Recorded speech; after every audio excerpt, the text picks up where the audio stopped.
नमस्कार, मैं हूं अदिति मिश्रा। 6 मई की ताजा खबरें सबसे पहले हम आप तक। कोरोना के मामलों में एक बार फिर से उछाल देखा गया है। स्वास्थ्य मंत्रालय द्वारा जारी गुरुवार के आंकड़ों के अनुसार बीते 24 घंटे में कोरोना के 3,275 मामले सामने आए हैं, जो कि कल की तुलना में 70 से अधिक है। इस दौरान 55 मरीजों ने अपनी जान भी गंवाई है, जो कि कल की तुलना में 24 से अधिक है। हालांकि बीते 24 घंटों में 3,010 लोग डिस्चार्ज भी हुए हैं। देश में सक्रिय मरीजों की संख्या भी बढ़कर 19,719 हो गई है, जो कि आने वाले समय में मुश्किलें पैदा कर सकती है। महामारी की शुरुआत से लेकर अब तक कुल 5,23,975 लोगों की मौत हुई है। आपको बता दें कि बुधवार के जारी आंकड़ों में बीते 24 घंटों में 3,205 केस मिले थे और 31 लोगों की मौत हुई थी। वहीं सबसे बड़ी चिंता की बात यह है कि नए मामलों में से 40% मामले राजधानी दिल्ली से ही मिल रहे हैं। शिक्षक नियोजन नियमावली 2012 में प्रावधान के रूप आहत रखने वाले अभ्यर्थी मध्य विद्यालयों के शारीरिक शिक्षा एवं स्वास्थ्य अनुदेशक के रूप में नियुक्त होंगे। इस नियमावली में साफ किया गया है कि भारत की नागरिकता, मैट्रिक परीक्षा उत्तीर्ण और किसी मान्यता प्राप्त बोर्ड या विश्वविद्यालय से शारीरिक शिक्षा के सर्टिफिकेट, डिप्लोमा डिग्री की योग्यता निर्धारित आर्द्रता है। यही योग्यता वर्तमान में चल रही नियुक्ति प्रक्रिया में लागू होगी। इसको लेकर शिक्षा विभाग ने प्राथमिक शिक्षा निदेशालय ने आदेश जारी कर दिया है, यानी मैट्रिक उत्तीर्ण भी स्वास्थ्य अनुदेशक बन सकते हैं। विभाग ने अपने आदेश में यह भी स्पष्ट किया है कि कई जिलों द्वारा इस संबंध में मार्गदर्शन की मांग की जा रही है। इसी को देखते हुए जिलों को यह आदेश जारी किया जा रहा है कि मालूम हो कि शारीरिक शिक्षा एवं स्वास्थ्य अनुदेश में 8,386 पद है, जबकि वर्ष 2019 के पात्रता परीक्षा उत्तीर्ण की संख्या 3,523 है। भारत के मुख्य चुनाव आयुक्त सुनील अरोड़ा ने मौजूदगी में जम्मू कश्मीर परिसीमन आयोग ने गुरुवार को डिलीटमेशन का फाइनल ऑर्डर पर साइन किया। कमीशन के अधिकारी भी मौजूद रहे। आपको बता दें कि भारत सरकार ने मार्च 2020 में जम्मू और कश्मीर के विधानसभा और संसदीय क्षेत्रों को फिर से तैयार करने का फैसला लिया था। इसके लिए डिलीटमेशन कमीशन का गठन किया गया। गुरुवार को डिलीटमेशन कमीशन के चुनाव आयोग ECI को अपनी अंतिम मौजूदा रिपोर्ट सौंपी गई। अंतिम परिसीमन आदेश के अनुसार केंद्र सरकार द्वारा अधिसूचित की जाने वाली तारीख से जम्मू कश्मीर में कुल 90 विधानसभा सीटें होंगी। जदयू के राज्यसभा सांसद महेंद्र प्रसाद की मौत के बाद खाली हुई राज्यसभा की सीट के लिए चुनाव आयोग द्वारा मतदान की घोषणा कर दी गई है। इसके लिए 30 मई को मतदान होगा। इसके लिए 12 मई 2022 को अधिसूचना जारी की जाएगी। आपको बता दें कि पिछले साल जनता दल यूनाइटेड के राज्यसभा सांसद और उद्योगपति डॉक्टर महेंद्र प्रसाद का लंबी बीमारी के बाद दिल्ली के एक निजी अस्पताल में 81 वर्ष की उम्र में निधन हो गया था, जिसके बाद राज्यसभा की सभी सीटें खाली हो गई थी, जिस पर मतदान के लिए चुनाव आयोग ने घोषणा की है।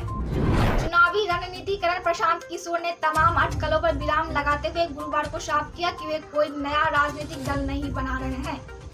वे बिहार में बदलाव के लिए काम करना चाहते हैं और पिछले बिहार को नया बिहार बनाना चाहते हैं, इसलिए वे जन सुधार की शुरुआत कर रहे हैं। प्रशांत किशोर ने प्रेस कॉन्फ्रेंस के साफ तौर पर कहा कि वे बिहार के बदलाव के लिए काम करना चाहते हैं और इसके लिए वे जन सुधार की शुरुआत कर रहे हैं। 3-4 दिनों से मौसम खुशनुमा बना हुआ है, इस कारण लोगों को राहत मिली है।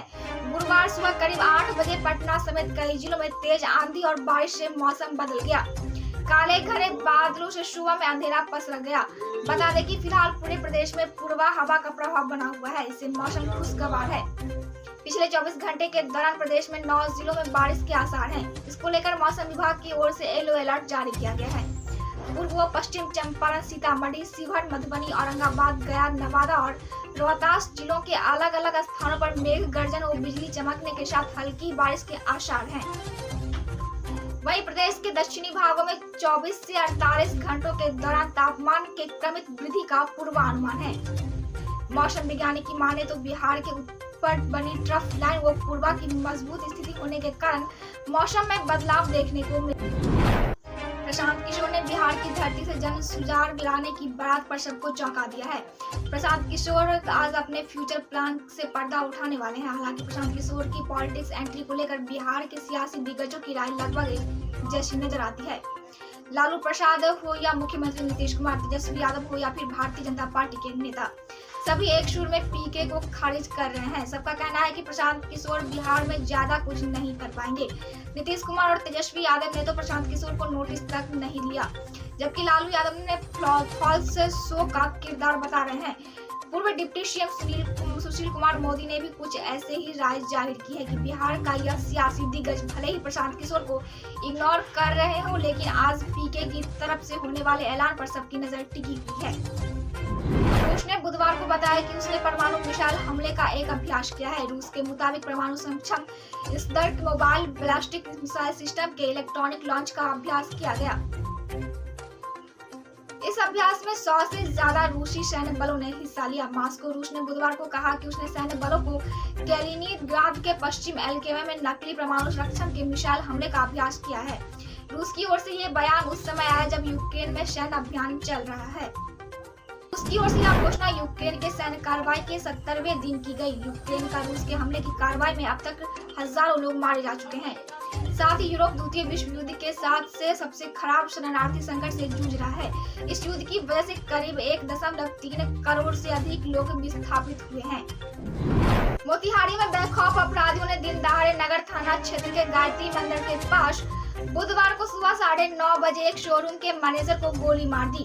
उसकी घटनास्थल पर ही मौत हो गई। घटना से आक्रोशित ग्रामीणों और परिजनों ने हॉस्पिटल चौक पर टायर जलाकर विरोध जताया। वहीं शव को सड़क पर रखकर जाम लगा दिया। घटना की सूचना मिलने पर छतौनी मुफस्सिल थाना नगर थाना की पुलिस मौके पर पहुंची, लेकिन आक्रोशित लोगों ने उन्हें वहां से भगा दिया। बताया जा रहा है कि मृतक कुणाल सिंह कोटवा थाना क्षेत्र के बाबू टोला के रहने वाले थे। वह गायत्री नगर स्थित अपने किराए के मकान से बाजार की तरफ जा रहे थे। इसी बीच गायत्री मंदिर के पास अज्ञात अपराधियों ने उसे गोली मार दी। वर्ष 1934 में बिहार ने सबसे प्रलयकारी भूकंप देखा।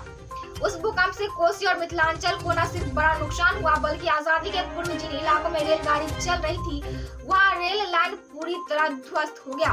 कोसी और मिथिलांचल के इलाकों में रेल संपर्क करने के कई प्रयास हुए, लेकिन पिछले 87 साल से झंझारपुर सहरसा को रेल रूट का इंतजार रहा, जो अब जाकर पूरा होने जा रहा है। प्रधानमंत्री नरेंद्र मोदी जर्मनी, डेनमार्क और फ्रांस की अपनी 3 दिवसीय आधिकारिक यात्रा के समापन के बाद पेरिस से भारत के लिए कल रवाना हो चुके।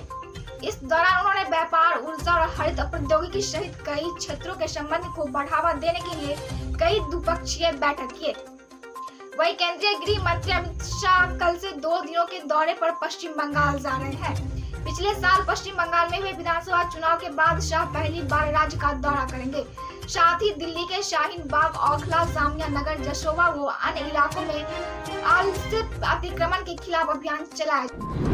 ललित नारायण मिथिला विश्वविद्यालय के विश्वविद्यालय रसायन शास्त्र के विभाग के सत्र 2020-22 के तीसरे सेमेस्टर के विद्यार्थियों की आंतरिक मूल्यांकन परीक्षा 11 मई से 14 मई तक विभाग में होगी।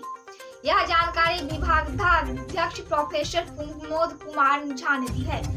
दरभंगा ललित नारायण मिथिला विश्वविद्यालय के बीएड प्रथम खंड 2021-23 की परीक्षा 2022 के सैद्धांतिक पत्रों के परीक्षा कार्यक्रम जारी कर दिए गए हैं।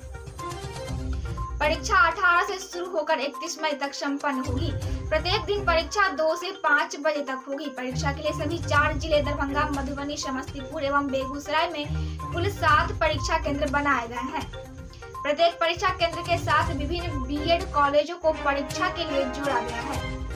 दरभंगा जहां एक और लोग भीषण गर्मी से परेशान थे, वहीं कल सुबह की बारिश से लोगों को राहत मिली है, लेकिन बारिश के कारण जल जमाव की समस्या उत्पन्न हो गई है। शहर के करीब दर्जनों वार्ड में जल जमाव की समस्या उत्पन्न हो गई है। मुख्य मार्ग को छोड़कर जितने भी मोहल्ले हैं, सभी में बारिश का पानी जमा हो गया है। कई मोहल्लों में तो लोगों को घरों में भी पानी घुस गए हैं। सड़क पर घुटना भर पानी जमा हुआ है। इस कारण सड़क पर चलना मुश्किल हो गया है। जल जमाव का मुख्य कारण सड़क में नाले का उचित निकास न होना या फिर नाले का सफाई न होना है। शहर में एक दिन की बारिश से ये हाल बना हुआ है। छिंदवाड़ा में भारी बरसात से व्यापारी मायूस हैं। लगन का दिन होने के कारण अच्छी बिक्री की आशा धूलित हो रही है। बारिश से सिंहवाड़ा, भरवाड़ा, सिमरी आदि बाजार पानी पानी हो गया है। जल जमाव के कारण सिमरी बाजार में एक जगह से दूसरी जगह जाना भी कठिन बना हुआ है। गुरुवार की सुबह हो रही लगातार बारिश के कारण बाजारों तक ग्राहक नहीं पहुंच पा रहे हैं। वहीं दुकानदार दुकान सजाकर ग्राहकों के इंतजार में बैठे हुए हैं। दुकानदारों ने बताया कि लगातार हो रही तेज बारिश के कारण ग्राहक बाजार तक नहीं पहुंच पा रहे हैं। फल और सब्जी सहित कच्चे सौदे वाले व्यापारियों के बीच ज्यादा मायूसी देखी जा रही है। दूसरी ओर तेज बारिश के कारण मूंग की फसल को भारी क्षति हुई है। 2 दिन पूर्व हुई बारिश से खेतों में अभी पानी लगा ही था कि कल फिर तेज बारिश हो गई, जिससे मूंग की फसल बर्बाद होने की आशंका बढ़ गई है। सब्जी की फसल में खेतों में पानी लगने से पौधे सूखने की आशंका देख किसान चिंतित हैं। तेज बारिश के साथ चल रही तेज हवा के कारण क्षेत्र में विद्युत आपूर्ति ठप हो गई है। बार बार हो रही बारिश में विद्युत आपूर्ति ठप होने एवं लंबे समय तक आपूर्ति बहाल होने की व्यवस्था से उपभोक्ताओं में रोष है। बिरौल सोनपुर पधारी पंचायत में चल रही मनरेगा योजनाओं में भारी अनियमितता का मामला सामने आया है। भाजपा मंडल अध्यक्ष रंजीत कुमार झा ने एसडीपीओ से नियमानुकूल कार्य कराने एवं गलत तरीके से किए जा रही योजनाओं को बंद कराने की मांग की है। दिए गए आवेदन में मंडल अध्यक्ष पंचायत में चल रहे मनरेगा योजनाओं में मुखिया, रोजगार सेवक, तकनीकी सहायक एवं कनीय अभियंता के विरुद्ध लूट खसोट करने के सभी का मिलीभगत बताया है। उन्होंने कहा कि मास्टर रोल में मजदूरों के नाम के बदले योजना स्थल पर हाइड्रोक्लोरिक ट्रैक्टर एवं जेसीबी से कार्य किया जा रहा है। इतना ही नहीं, योजना स्थल पर बोर्ड आधा अधूरा लगा गया है। वहीं कहीं योजना स्थल पर बगैर बोर्ड लगाए कार्य किए जा रहे हैं, जिससे पंचायत के लोग दिग्भ्रमित हो रहे हैं। वहीं पिछले मुखिया के कार्यकाल में किए गए योजना का नाम बदलकर कागजी खाना पूर्ति की जा रही है। इधर एसडीपीओ संजीव कुमार कापर ने आवेदन मिलने पर जांचोपरांत न्याय संबंध कार्रवाई करने की बात कही है। दरभंगा के डीएम राजीव रोशन ने बुधवार को एम्स निर्माण की प्रगति का जायजा लिया। दरभंगा मेडिकल कॉलेज के प्राचार्य कार्यालय में सभागार में 4 घंटे तक चली मैराथन बैठक के दौरान उन्होंने एम्स निर्माण स्थल पर स्थित कॉलेज के 3 विभागों को खाली करने के लिए 15 जून की डेटा लाइन तय की है। केवटी स्थानीय पुलिस ने 3 लोगों को नशे की हालत में गिरफ्तार किया है। इसमें रनवे गांव में 2 लोगों को शराब के साथ नशापान कर हंगामा करते तथा विनवाड़ा गांव से एक व्यक्ति को गिरफ्तार किया है।